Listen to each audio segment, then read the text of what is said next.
Bismillahirrahmanirrahim. Alhamdulillahirabbil wassalatu wassalamu ala asyrafil anbiya wal mursalin sayyidina Muhammad wa ala alihi wa sahbihi ajma'in.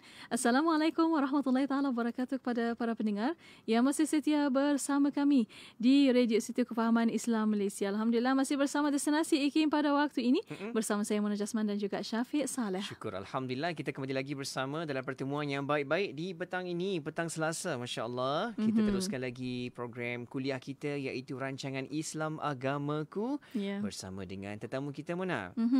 InsyaAllah pada petang ini masih bersama yang berbahagia Ustaz Dr. Muhammad Nizam Abdul Qadir dari Universiti Putra Malaysia. Assalamualaikum Doktor. Waalaikumsalam warahmatullahi wabarakatuh. Apa khabar Doktor? Baik, alhamdulillah. Masya-Allah Doktor. Terima kasih. Masih lagi ruangkan masa bersama Radio IKIM Doktor. Baik. Alhamdulillah. Dan para pendengar, kita membawa secara langsung di FB Live IKIM FM pada waktu ini. Boleh tonton di situ untuk soalan, pertanyaan. Boleh hantarkan soalan anda melalui WhatsApp konti 011-2904-004 dan juga boleh tinggalkan di FB Live IKIM FM. Ya, kita nak bincang pada petang ini iaitu tajuk Tuhan dalam Islam. Okey, kita boleh bincang macam mana konsepnya Doktor. Jadi di awal ni sedikit penerangan, definisi dan juga mukadimah dalam membincangkan tajuk ini Doktor. Silakan Doktor. Ya.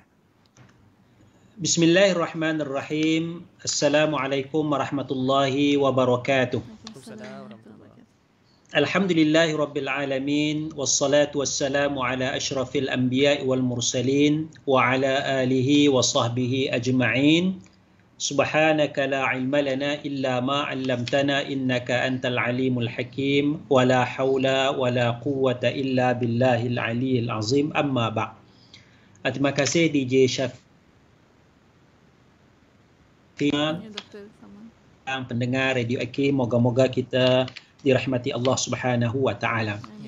Baik, bicara kita pada petang ini berkenaan dengan konsep Tuhan ya. Kerana salah satu daripada komponen agama, elemen agama ni adalah pasal akidah. Dan dalam akidah itu dia ada bab ketuhanan, bab ilahiyat, bab uluhiyah. Ya. Jadi sebagai seorang Muslim dan kalau kita nak mengenali agama Islam, kalau kita mu'allaf, kalau kita non-Muslim, bagaimana kita nak mengenal Tuhan dan bagaimana konsep Tuhan dalam agama Islam. Ya. Sebab di luar sana ni banyak benda yang dianggap sebagai Tuhan ataupun kita kata sembahan-sembahan ya, benda yang disembah, benda yang kita minta doa kepada dia kalau sakit ya, kita pergi ke satu tempat minta hajat dan sebagainya, kita anggap benda tu sebagai sembahan, sebagai Tuhan, sebagai ada kuasa untuk menyembuhkan sesuatu penyakit ya. Jadi bagaimana konsep ketuhanan dalam Islam? Ya, bagaimana konsep ketuhanan dalam Islam? Jadi konsep ketuhanan dalam Islam ini ya, kita kenal Tuhan ya melalui sifat-sifat. Ya, melalui sifat-sifat yang dinyatakan di dalam Al-Quran dan dinyatakan di dalam hadis Rasulullah sallallahu alaihi wasallam. Ya. Sebab itu sifat-sifat Allah Taala ni sangat banyak di dalam Al-Quranul Karim. Dan daripada ayat-ayat yang membicarakan sifat Allah inilah kita kenal Allah Taala dan kita kenal ya inilah Tuhan yang sebenar, kerana Tuhan yang sebenar mestilah mempunyai sifat-sifat kesempurnaan. Jadi kalau kita rajin belek Al-Quran, kalau kita baca dalam Al-Quranul Karim, kita akan jumpa biasanya di penghujung ayat ya. Balik-belek tengok dalam Quran tu dia hujung-hujung ayat tu ya, hujung-hujung ayat tu ya. Tengok hujung ayat tu dia akan kata apa ni, Allah Taala sifatnya begini, wallahu sami'un alim, Allah Taala Maha mendengar, Allah Ta'ala maha mengetahui ya, bukan sekadar mengetahui ya, kalau tahu kita pun tahu juga ya, saya pun tahu ya, tuan-tuan yang mendengar ni pun tahu, tetapi Allah ni sami', Makna sami' ni kita terjemahkan dia maha mendengar ataupun maha pendengar. Maknanya mendengar segala-galanya, ya. Alim, maha mengetahui. Kita ni tahu, tapi Allah maha mengetahui, ya. Maha mengetahui segala perkara, ya. Ini sifat, ya, bagi Allah Subhanahu wa taala. Jadi kerana itu Al-Quranul Karim apabila nak menceritakan pasal Tuhan, pasal Allah Subhanahu wa taala, maka Al-Quran menyebutkan tentang sifat-sifat Allah yang menunjukkan kepada kesempurnaan, kamal, menunjukkan kepada keagungan, jalal, dan menunjukkan kepada keindahan, jamal. 3 benda tu, kamal, jalal dan jamal. Kamal maknanya sempurna, ya. Sifat-sifat Allah ni dia sempurna, dia tidak ada kekurangan. Jalal, dia sifat Allah ni dia agung, ya. Dia tidak agung lah, dia mesti agung. Kita nampak sifat keagungan Allah Subhanahu wa taala. Dan jamal, cantik, indah, ya. Sifat-sifat itu adalah sifat yang indah, sifat yang cantik, ya. Dan menunjukkan juga sifat Allah ni sucinya Allah taala daripada bersamaan dengan makhluk. Ya, Allah Subhanahu wa taala tidak bersamaan dengan makhluk, ya. Itu asas yang penting, ya. Sebab itu kalau kita baca dalam Al-Quranul Karim, misalnya dalam ayat surah Al-An'am ayat 102 103 surah Al-An'am, a'udzubillahi minasyaitonir rajim, dzalikumullahu rabbukum la ilaha illahu khaliqu kulli syai'in fa'buduh wa huwa ala kulli syai'in wakil la tudrikuhul absar wa huwa yudrikul absar wa huwal latiful khabir. Jadi ayat ni seolah-olah nak memperkenalkan Tuhan. Ya, seolah-olah nak memperkenalkan Tuhan. Jadi macam mana Tuhan ni? Maka Allah menyatakan dzalikumu, itulah Allah.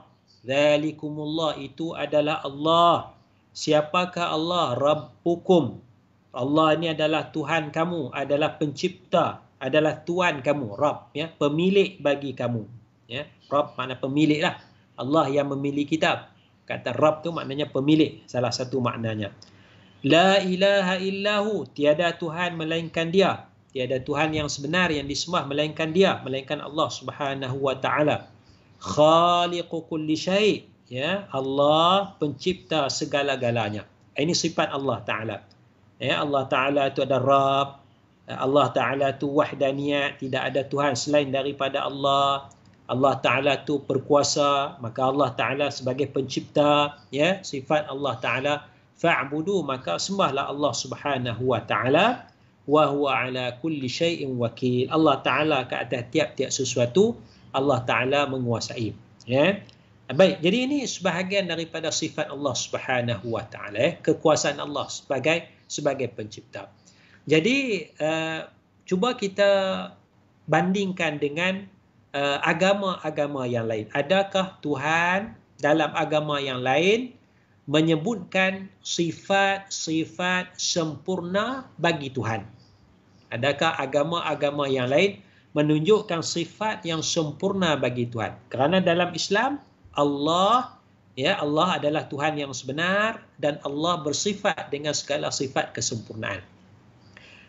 Sidang pendengar, kalau hari ini kita sekarang tengah periksa, ya, budak-budak tengah periksa SPM dan sebagainya, ada yang saya nak sebutkan, ada agama, saya sembang dengan satu orang, tak payah sebut agama manalah. Dia nak pergi satu tempat. Saya tanya pasal apa? Ya, dia menceritakan pasal agama. Dia kata, agama kami ni, dia kata, ya, ni bukan agama Islam lah, ya. Agama kami ni dia ada kalau musim periksa, kami kena cari dewa ataupun Tuhan yang jaga peperiksaan. Ya, Tuhan yang jaga peperiksaan. Jadi kami pergi minta doa, minta hajat kepada Tuhan tersebut, kerana Tuhan tu dia menyelia, dia jaga bab peperiksaan. Jadi saya tanya lagi, kalau sakit jangan cari Tuhan tu. Tuhan tu dia tak ni, Tuhan ataupun dewa lah, ya. Dia guna dua istilah. Dia guna Tuhan, dia guna istilah dewa satu, Masa saya tanya dengan orang ni lah, orang yang tidak beragama Islam ni. Jadi dia kata kalau sakit lain pula. Kena pergi cari Tuhan yang lain, dewa yang lain pula.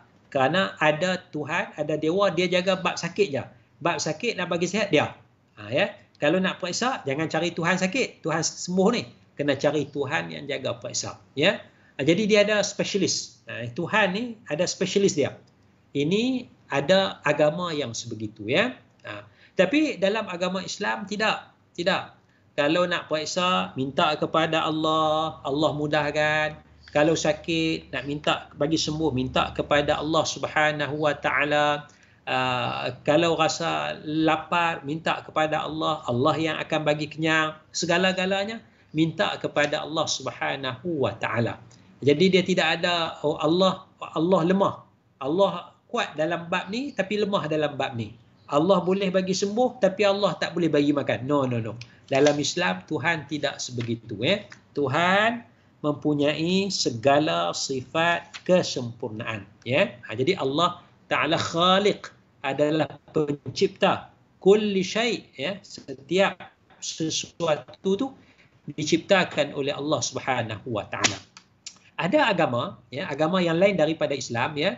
Dia ada Tuhan yang menciptakan. Tuhan menciptakan. Tugas dia. Ini i'tiqad agama lain, Tuhan menciptakan. Tapi Tuhan ni dia tak jaga. Tuhan ni dia tak jaga. Dia cipta, dia tak jaga. Kemudian ada Tuhan lain pula, Tuhan yang kedua, ya, dia menjaga. Dan ada pula satu lagi Tuhan yang ketiga, dia memusnahkan. Itu ada satu agama yang lain pula. Jadi ada 3 Tuhan lah. Tuhan yang menciptakan, tugas dia. Tuhan yang kedua menjaga, tapi Tuhan yang kedua tak buat benar, dia tak cipta, dia tak boleh buat. Tugas dia jaga, ya.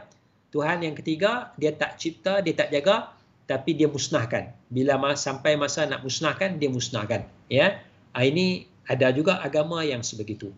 Jadi dalam Islam, ya, Tuhan diperkenalkan dalam Al-Quran, diperkenalkan dalam hadis Rasulullah sallallahu alaihi wasallam, khaliqu kulli syai', pencipta segala-galanya, dan Allah Taala tu hafiz, Allah Taala tu yang jaga, dan Allah Taala itulah yang boleh memusnahkan. Jadi kita hanya satu je, ya, satu Tuhan sahaja, tidak ada kepelbagaian Tuhan itu. Wallahu a'lam.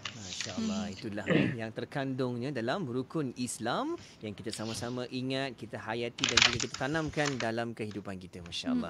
Okey, kita akan bincang lagi dengan tajuk ini, Tuhan dalam Islam, dan kita alukan juga pertanyaan dari sahabat pendengar. Boleh hantarkan di talian WhatsApp konti soalan anda 01129004 Ya, dan para pendengar, kita berehat seketika pada waktu ini. Kita akan kembali selepas ini. Terus setia bersama kami.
أستغفر الله رب البرايا أستغفر الله من الخطايا أستغفر الله رب البرايا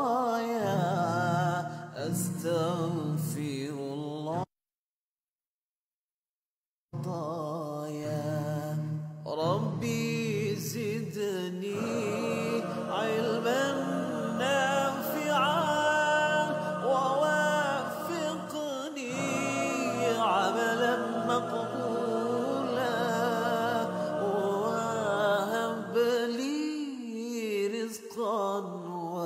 واسعة وتب علي توبة نصوحا وتب علي توبة نصوحا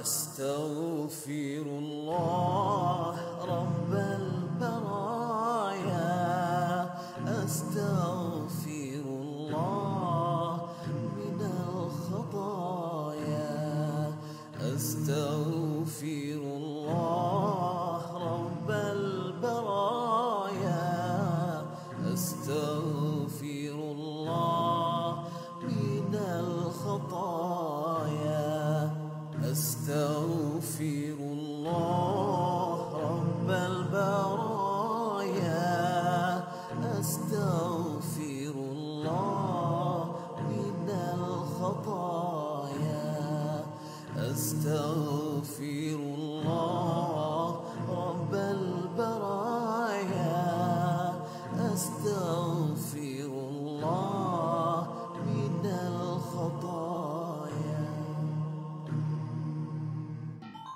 Nak dengar rancangan Santapan Jiwa untuk Kehidupan? Semuanya ada di IKIM, Inspirasi Inforia Islami. Bismillah, alhamdulillah, wassalatu wassalamu ala rasulillah. Alhamdulillah, masih bersama kami pada waktu ini untuk rancangan Islam Agamaku. Iya, kita masih lagi bersama dengan tetamu kita Al-Fadhil Ustaz Dr. Muhammad Nizam Abdul Qadir, merupakan pensyarah kanan Universiti Putra Malaysia, dan kita bincangkan dengan tajuk Tuhan dalam Islam. Tadi doktor dah berikan kepada kita definisinya, bagaimana isu konsep dia, bagaimana dengan tauhidnya, masya-Allah. Jadi doktor, kita nak sambung lagi doktor dengan pengajian kita pada petang ini, insya-Allah. Silakan doktor. Ya. Bismillahirrahmanirrahim.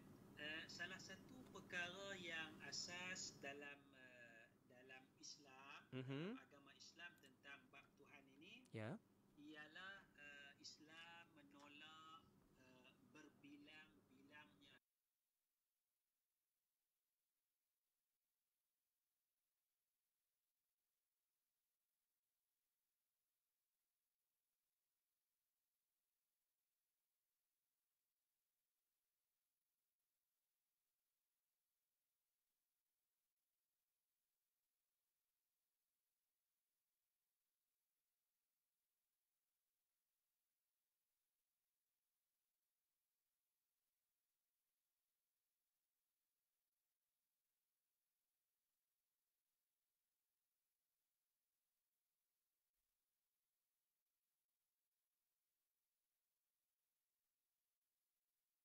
ya, ada diceritakan Sayyidina Umar Al-Khattab kalau tak salah tu.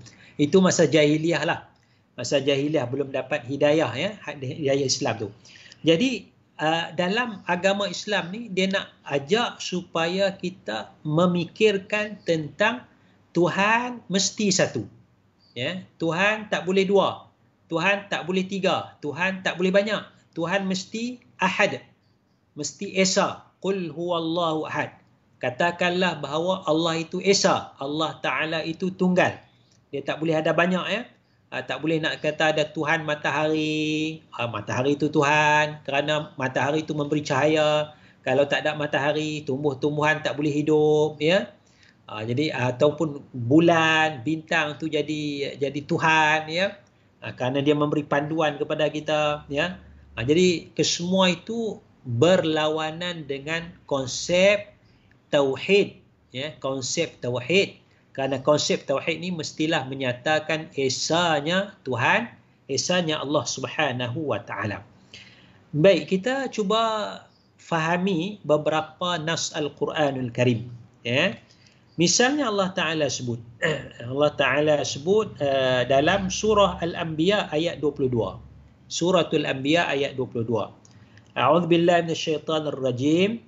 Lau kana fihima alihatun illallahu lafasadata fasubhanallahi rabbil arsy amma yasifun. Ni Allah Ta'ala takdirkan. Lau, kalaulah ada di langit dan bumi alihatun. Ada apa? Ada alihah, Tuhan-Tuhan. Ya, plural kepada ilah. Ilahun, ilahani, alihah. ada lagi Tuhan-Tuhan illallah, selain daripada Allah. Ya. Maknanya ada orang Arab dulu dia mengaku Allah Tuhan. Allah Tuhan, tapi dia pun sembah benda lain juga. Ya, dia mengaku Allah pencipta.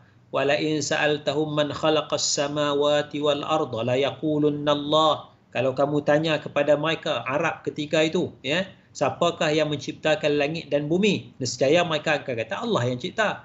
Tapi bila mereka sakit, mereka ada hajat, mereka pergi kepada patung, minta kepada patung. Sedangkan mereka mengaku Allah Ta'ala yang menciptakan langit dan bumi. Jadi ada Allah, ada Tuhan, Allah sebagai pencipta, tapi ada lagi Tuhan yang lain yang nak bagi makan, nak bagi sembuh dan sebagainya. Jadi Allah mengajar dalam Al-Quran supaya fikir. Lau kana fihi ma'alihatun, kalaulah ada di langit dan bumi Tuhan-Tuhan selain Allah, la fasadata, nescaya akan rosak langit dan bumi. Pasal apa rosak? Kita cuba fikir Cuba fikir tengok kalau ada 2 Perdana Menteri dalam negara kita. Kan? Amerika Syarikat ada 2 presiden pada masa yang sama, kan? Macam mana keadaan negara tu? Bagaimana keadaan sebuah negara kalau dia ada 2 Perdana Menteri? Dia tak boleh, dia kena ada seorang je. Kan? Jadi kalau ada 2 Perdana Menteri pertama kata teruskan projek ni, Perdana Menteri kedua kata batalkan projek ni. Jadi nak teruskan, nak batalkan. Jahanam negara. Jahanam negara. Jadi dalam sebuah rumah tangga, kalau ada 2 ketua, ya, suami pun ketua rumah tangga, isteri pun ketua. Suami bagi arahan, isteri pun bagi arahan kepada suami. Ya. Jadi anak-anak akan keliru. Mana satu nak ikut ni? Mana satu ketua ni? Jadi dia ialah ada saling melengkapkan, tapi ketua rumah tangga adalah suami. Ya. Jadi dalam rumah tangga kalau ada 2 ketua yang setaraf, maka jahanam rumah tangga tu. Kalau dalam sebuah negeri, dalam sebuah negara ada 2 menteri besar, ada 2 Perdana Menteri yang bagi arahan, maka negara tu akan rosak. Bagaimana kalau ada 2 Tuhan? Tuhan pertama kata aku nak ciptakan matahari. Tuhan kedua kata tak boleh, aku tak mau ciptakan matahari. Ya. Tuhan pertama kata aku nak zahirkan matahari ni selama 16 jam. Tuhan kedua kata tak, aku nak bagi matahari ni cahaya 12 jam je. Bagi sama 12 jam, sehari 24 jam. Jadi bergaduh Tuhan pertama dengan Tuhan kedua dalam masalah ni. Jadi bila macam tu akan rosaklah langit dan bumi. Jadi fikir dengan akal. Kalaulah ada di langit dan bumi Tuhan-Tuhan selain daripada Allah, nescaya akan rosak. Fa subhanallahi rabbil arsy amma yasifun. Maha suci Allah, pemilik arasy daripada apa yang mereka sifatkan. Ya. Mereka sifatkan ada Tuhan lagi selain daripada Allah. Ya. Kemudian kata Allah Ta'ala lagi dalam surah Al-Mu'minun ayat 91-92. Mattakhadallahu min waladin. Allah Ta'ala tidak mengambil seseorang anak. Allah tak perlu kepada anak. Ya. Allah tidak ada anak. Allah tidak berhajat kepada anak. Ada agama lain menyatakan Tuhan kami ada anak, ya. Kalau ada anak, macam mana keadaan dia? Siapakah pasangan kepada Tuhan tu? Pasangan kepada Tuhan, isteri tu jadi isteri kah jadi suami kepada Tuhan? Dia akan jadi confused kat situ, ya. Jadi kalau Tuhan ada anak, kalau kita fikir Tuhan ada anak Tuhan ni tak ada anak kah? Anak Tuhan ni tak ada anak kah? Mana cucu Tuhan? Ya, Tuhan, kalaulah Tuhan tu ada anak, kalau Tuhan ada anak, sepatutnya Tuhan ada cucu. Kan? Ya, sepatutnya lepas cucu pula ada cicit. Jadi Tuhan yang asal tu, Tuhan yang paling agung sekali ada anak, kemudian ada cucu, ada cicit. Maknanya macam kita lah. Bertitih keturunan Tuhan tu. Ini keturunan Tuhan. Kan? Adakah macam tu? Jadi dasar Tuhan, mattakhadallahu min walad. Allah Ta'ala tak ambil anak pun. Wa ma kana ma'ahu min ilah, tidak ada sesuatu pun dari Tuhan bersama dengan Allah Subhanahu wa taala. Idzal la dhahaba kullu ilahin bima khalaqa wa la ala ba'dhum ala ba'din. Kalau ada lagi Tuhan selain daripada Allah, dia pun akan buat kerja dia nak buat ni, Allah Taala nak buat ni, dia bangkang Allah Taala, dia nak buat benda lain, ya. Dan Tuhan ni akan naik atas Tuhan ni, akan lawan Tuhan ni. Jadi akan rosak binasa, ya. Maka ini satu syirik. Fata'ala amma yusyrikun. Maha suci Allah Ta'ala daripada apa yang mereka syirikkan. Iaitu mereka kata ada lagi Tuhan selain daripada Allah, ada anak bagi Tuhan, ya. Jadi Tuhan tu esa. Sebab tu surah yang kita baca paling ikhlas, qul huwallahu ahad. Ya, katakanlah Nabi, wahai Nabi, bahawa dia, yakni Tuhan kamu, dia tu Tuhan kamu. Siapa Tuhan kamu? Allah tu. Qul huwa Allahu. Dia Tuhan kamu adalah Allah yang esa. Ya. Allahus Samad. Allah tempat bergantung harap. Lam yalid wa lam yulad. Tidak ada yang melahirkan. Allah ni tidak melahirkan. Walam yulad, dan tidak dilahirkan. Tidak ada anak dan tidak ada ibu bapa. Ya, kalau Tuhan ada ibu bapa, makna Tuhan baru dilahirkan, baru jadi. Macam kita umur 30 tahun, 40 tahun, Tuhan pun baru jadi juga, kan?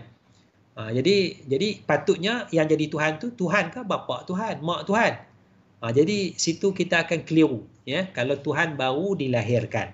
Kalau Tuhan ada anak, sudah tentu ada cucu, sudah tentu ada cicit. Mana cucu Tuhan, mana cicit Tuhan, kan? Jadi anak Tuhan tak kahwin ke? Tak boleh beranak ke anak Tuhan? Kan? Jadi kita kena fikir secara mendalam, ya. Fikir mendalam. Sebab itu bila kita tengok di antara Islam dengan agama ahli kitab, Yahudi dengan Nasrani, ya. Allah Ta'ala suruh kita ajak ahli kitab, qul ya ahlal kitabi ta'alau ila kalimatin sawa'in bainana wa bainakum alla na'budu illallah wa la nusyrika bihi syai'an wa la yattakhidha ba'duna ba'dan arbaban min dunillah. Katakanlah wahai Nabi Muhammad, kata apa? Wahai ahli kitab, jomlah kepada satu kalimah yang sama di antara kami dengan kamu. Kalimah yang sama ni apa? Alla na'budu illallah, bahawa kita ni tidak menyembah melainkan Allah, wala nusyrika bihi syai'an, kita tidak syirikkan sesuatu dengan Allah, wala yattakhidha ba'duna ba'dan arbaban min dunillah, kita tidak jadikan sebahagian kita sebagai tuhan-tuhan selain daripada Allah Subhanahu wa taala, ya. Jadi ini antara konsep, ya, wahdaniyah, esanya Allah Subhanahu wa taala. Wallahu a'lam.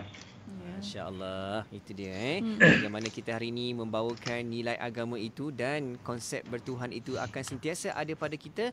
Itulah yang dinamakan keimanan orang yang beriman kepada Allah Subhanahu wa taala. Ya, alhamdulillah. Dan untuk waktu ini Ustaz dan para pendengar, kita berehat sekali lagi. Kita akan kembali selepas ini. Para pendengar terus setia bersama kami. Sedapnya susu Wildan dan segarnya susu Wildan dan. Mak, susu ni lah yang Ica bagi tahu Mak hari tu. Susu Wildan. Oh, susu Wildan ni. Mak memang dah biasa dengar susu Wildan. Tapi macam mana nak beli? Ni Mak hubungi je 019-965-3166, 019-965-3166 atau boleh je kontak dekat FB dan Insta Wildan Susu Kambing. Susu Wildan merupakan pemenang anugerah Super Health Brand. Stokis dan ejen diperlukan. Percayalah, sedekah tak perlu kaya. Sayyidina Ali bin Abi Talib radhiyallahu anhu berkata, amal perbuatan paling berat itu ada 4. Pertama, memaafkan saat marah. Kedua, dermawan saat sulit. Ketiga, menjaga kemuliaan diri ketika sendirian. Dan keempat, berkata benar terhadap orang yang ditakuti. Tak ramai yang mampu bersedekah atau menghulurkan pertolongan kepada orang lain saat diri sendiri menghadapi kesulitan. Ada pula yang menunggu kaya baru hendak bersedekah. Pernahkah anda terfikir, adakah bila aku kaya nanti, aku akan banyak bersedekah? Firman Allah Subhanahu wa taala dalam surah Al-Munafiqun ayat 10 yang bermaksud, dan belanjakanlah sebahagian dari rezeki yang kami berikan kepada kamu sebelum seorang dari kamu sampai ajal maut kepadanya. Kalau tidak, maka ia pada saat itu akan merayu dengan berkata, wahai Tuhanku, alangkah baiknya kalau engkau lambatkan kedatangan ajal matiku ke suatu masa yang sedikit sahaja lagi, supaya aku dapat bersedekah dan dapat pula aku menjadi dari orang-orang yang soleh. Syarat sedekah tidak perlu kaya pada harta, tetapi kaya pada jiwa. Contohilah sifat dermawan Rasulullah sallallahu alaihi wasallam. Seperti yang diceritakan oleh Jabir radhiyallahu anhu. Tidak pernah sama sekali Rasulullah diminta sesuatu, kemudian baginda menjawab tidak. Kayakan jiwa dan suburkan harta dengan menyumbang dalam projek Beg Prihatin buat golongan yang benar-benar terkesan akibat pandemik COVID-19. Untuk maklumat lanjut, hubungi 018-971-7624 atau layari yayasaniziprihatin.org. Yayasan Izi Prihatin, kebajikan tanpa sempadan. Mahukan pelbagai informasi terkini? Teruskan bersama kami di IKIM, Inspirasi Inforia Islami. Inspirasi Inforia Islami hanya di Radio Institut Kefahaman Islam Malaysia. Alhamdulillah masih bersama kami pada waktu ini untuk rancangan Islam Agamaku. Alhamdulillah kita masih lagi bersama pertemuan ini dengan tetamu kita Al-Fadhil Ustaz Dr. Muhammad Nizam Abdul Kadir, merupakan pensyarah kanan Universiti Putra Malaysia UPM. Baik doktor, sambil-sambil kita berbincang, ada soalan yang masuk di talian WhatsApp konti kita 0112900404. Ada sahabat kita bertanya dari Negeri Sembilan, sahabat kita. Katanya, doktor, macam mana kita nak maklumkan kepada orang bukan Islam bahawa Tuhan kita wujud, sedangkan mereka ini memang masih belum lagi beriman. Mungkin orang kata tak nampak, kita percaya, kita i'tiqad di hati kita. Silakan doktor. Baik, itu satu kemusykilan jugalah ya. Satu kemusykilan sebab Tuhan agama lain nampak ya, nampak. Tapi Tuhan dalam Islam ni, Allah Ta'ala ni tidak nampak. Rupa-rupanya Allah Ta'ala dah menyatakan di dalam Al-Quran, la tudrikuhul absar wa huwa yudrikul absar wa huwa latiful khabir. Iaitu Allah ni tidak boleh didapat, tak boleh tangkap dengan mata kepala kita. La tudrikuhul absar, kamu tak boleh dapat Allah Ta'ala. Wa huwa yudrikul absar, dan Allah Ta'ala yang akan dapat kamu. Ya. Jadi persoalan tu dah dijawab di dalam Al-Quranul Karim. Dan kalau kita tengok dalam kisah Nabi Musa alaihi salam ya, kisah Nabi Musa minta kepada Allah supaya dia nak tengok Allah Subhanahu wa Ta'ala, maka Allah Ta'ala firman, lan tarani walakin inzur ilal jabali fa in istaqarra makanahu fasawfa tarani. Kamu tak akan lihat aku, wahai Musa, tapi tengok kepada bukit bukau nanti, tengok kalau tetap bukit tu kat situ, nanti fasawfa, nanti lambat lagi, fasawfa tarani, saufa nak lambat lagi tu, kamu akan tengok aku lambat lagi. Jadi maknanya dari sudut nas Al-Quran memang kita tak akan tengok Allah Subhanahu wa Ta'ala sebab kemampuan mata kita. Jadi kalau orang kata pasal apa tak boleh tengok kalau Tuhan tu ada, tuan-tuan, kita buat contoh saintifik lah. Boleh tak kita tengok kuman COVID ya? Kita ambil mata kita aja, kita tak pakai mikroskop ya. Maksud yang besar tu, kalau di tempat orang tengok COVID tu besar tu kan, yang dia bawa apa bentuk dia tu kan, yang tu dia dah lukis dia tu. Tapi kita saja nak pergi tengok mata kita kan, kita tengok orang ni, oh ada COVID ni, mata saya nampak kuman COVID tu. Mata kita tak boleh tengok, tak boleh nampak kuman COVID tu. Tapi COVID tu ada kata tak? COVID tu ada. Dah kalau ada, pasal apa tak boleh tengok? Kerana mata kita tak mampu nak melihat kalau semata-mata mata kita. Kita perlu alat yang lain untuk melihat kuman COVID itu. Ya. Misal kita berada kipas angin pusing, aircon jalan, ya. Apakah yang menggerakkan? Jadi sebab geraknya kipas angin, ada elektrik. Mana elektrik itu? Ada tak elektrik? Ada. Macam mana kita tahu elektrik ada? Pasal kipas berpusing, aircon jalan elok, maknanya elektrik ada. Kalau elektrik tak ada, kipas angin tak berjalan, aircon tak berjalan, makna elektrik tidak ada. Jadi kita tahu adanya elektrik itu bukan kerana kita melihat elektrik. Kita tidak melihat elektrik, tapi kita melihat kesan daripada elektrik, iaitu aircon ada, jalan elok, kipas angin berjalan elok dan sebagainya. Maka kita yakin adanya Allah. Sebagaimana kita yakin adanya elektrik, kita yakin adanya Allah Subhanahu wa Ta'ala. Tapi kita tak nampak elektrik. Walaupun kita yakin elektrik ada, kita tak nampak. maka kita yakin Allah Ta'ala tu ada, walaupun kita tak nampak Allah Ta'ala, tak tengok Allah Ta'ala, tapi kita tengok kesan-kesan, ya, kejadian yang dijadikan oleh Allah Subhanahu wa Ta'ala. Dia tak boleh jadi dengan sendiri. Dia kena ada sesuatu zat, suatu entiti yang sangat powerful, sangat berkuasa, yang boleh menciptakan. Ya, jadi zat tu tak ada dah. Ya, kalau tengok dalam agama yang lain, Tuhan-Tuhan yang lain digambarkan kadang kuat, kadang lemah, ya, kadang hidup, lepas tu mati, kan? Ada masa Tuhan ni tahu, lepas tu tak tahu. Macam mana Tuhan yang ada masa dia kuat, ada masa dia lemah, ada masa dia hidup, ada masa dia dah mati. Macam mana Tuhan ni nak menciptakan alam ini?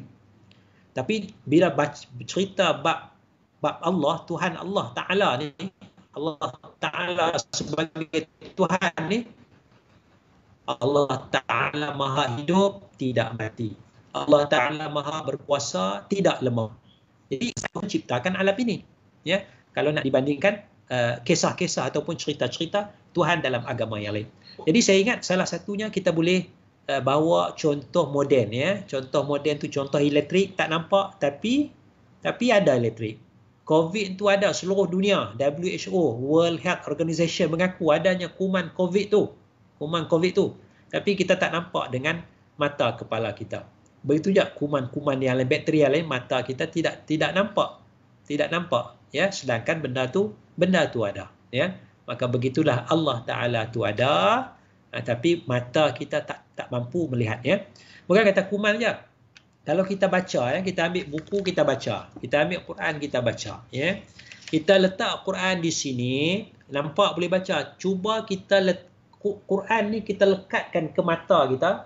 Kita lekatkan ke mata kita Al-Quran ni, sembamkan mata kita ke Al-Quran ni, kita tak boleh baca lah. Sedangkan sangat dekat. Tulisan tu kita tak boleh nampak lah. Kan? Dia kena ada kadar yang tertentu. Kalau jauh sangat pun tak nampak. Kalau buku tu, Quran tu jauh sangat pun kita tak nampak baca juga. Kalau dekat sangat pun tak mampu nak baca juga. Dia kena tengah-tengah. Jadi ini kemampuan, ya, mata kita yang dhaif sebenarnya. Wallahu a'lam. Alhamdulillah, itu dia, Muna. Kita kena lihat dari sudut apa yang diterangkan sebentar tadi. Masya Allah, contoh tu dah ada. Bila terbayang tadi bagaimana dengan virus yang kita sedang bincang-bincang ni, doktor, semua orang tak nampak, kan, tapi kepercayaannya pun ada pula kat situ. Jadi kita kena lihat dari sudut tersebut, dan apa yang berlaku hari ini, kebesaran Allah ada di sekeliling kita.